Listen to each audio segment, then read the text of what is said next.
another one there. What we're looking at here is this 2000 Jaguar S-Type. And on this 2000 Jaguar S-Type, we have, these are some lug nuts that we've already unscrewed and investigated. It's actually a two-piece lug nut. There's a chrome-plated cap that fits over loosely over the steel that's on the inside. And you can wiggle these things like, I don't know if you can see that, but I can actually wiggle the shell of that lug nut. That's how thin it is. And it floats, it's just floating there.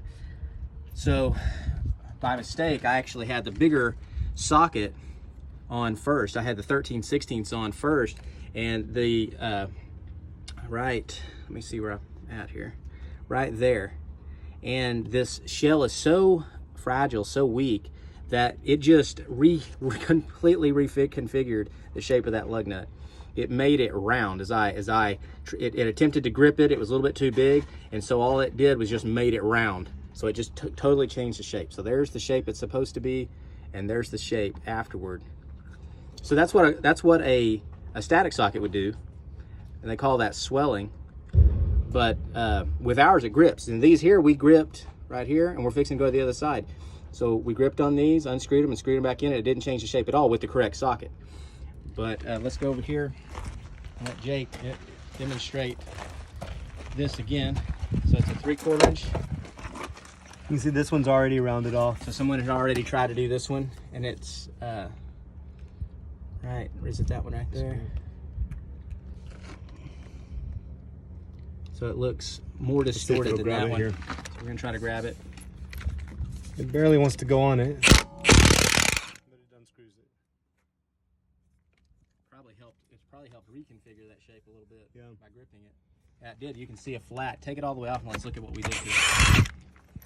So there's a flat that was created from our socket, right? Just pressed it again. It just pressed it. That flat was, so it was rounded, and we were able to get, there it is right there, very distinguishable. That's that flat that we just created. So we actually helped to recreate the flats on the socket on this particular one. Let's just keep that one, that's good to keep. Okay.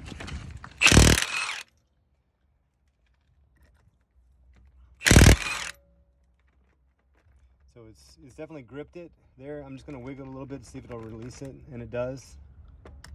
And we found that keeping the socket well lubricated, because this socket has moving parts, keeping the socket well lubricated is extremely beneficial in the release of the lug nut.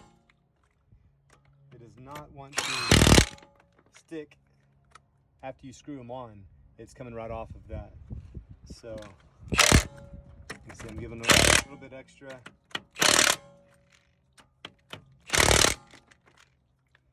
And even with that little extra at the end there, it still has good form. It didn't round off anything.